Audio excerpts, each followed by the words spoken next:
और लेबनान में इजराइल के बम गिर रहे हैं तो दूसरी तरफ अमेरिका के बैलेट बॉक्स में गिरने वाले हैं। गाजा में हो रहे हमले अमेरिका चुनाव में बड़ा मुद्दा है। जिस तरह पश्चिमी एशिया इजराइल और गाजा के बीच बढ़ चुका है, ठीक उसी तरह अमेरिका के चुनाव में भी इस बार फिलिस्तीन और इजराइल वाला बंटवारा साफ साफ नजर आ रहा है।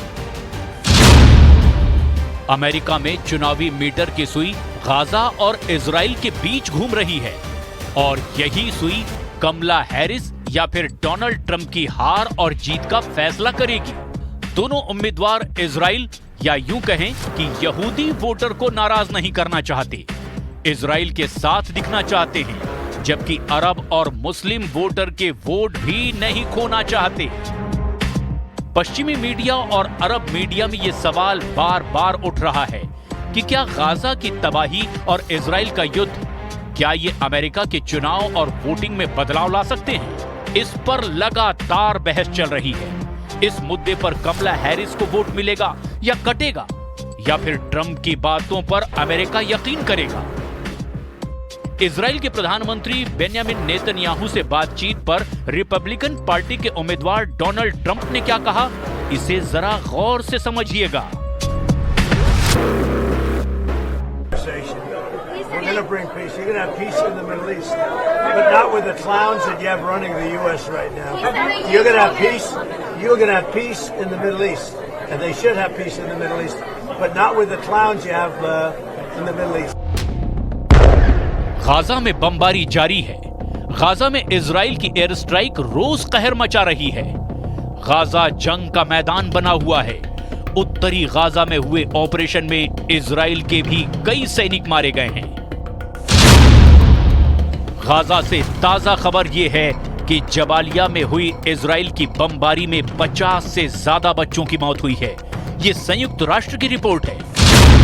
गाजा में अब तक 43,000 से ज्यादा लोग मारे जा चुके हैं। 1,02,000 से ज्यादा लोग जख्मी हुए हैं। वहीं लेबनान में करीब 3,000 लोगों की मौत हो चुकी है। 13,000 से ज्यादा लोग इसमें जख्मी हुए हैं। I'm very proud to have a significant amount of support from the Arab American community, both because of my position about what we need to do in Gaza and in the region to end the war and bring the hostages home, and my commitment to a two-state solution, but also because within that community there are many issues that challenge folks and that they want to hear about it. Gaza और Lebanon के धमाकों के बाद ऐसे हमले Iran के अंदर ना हों, यही खामनेई का डर भी है।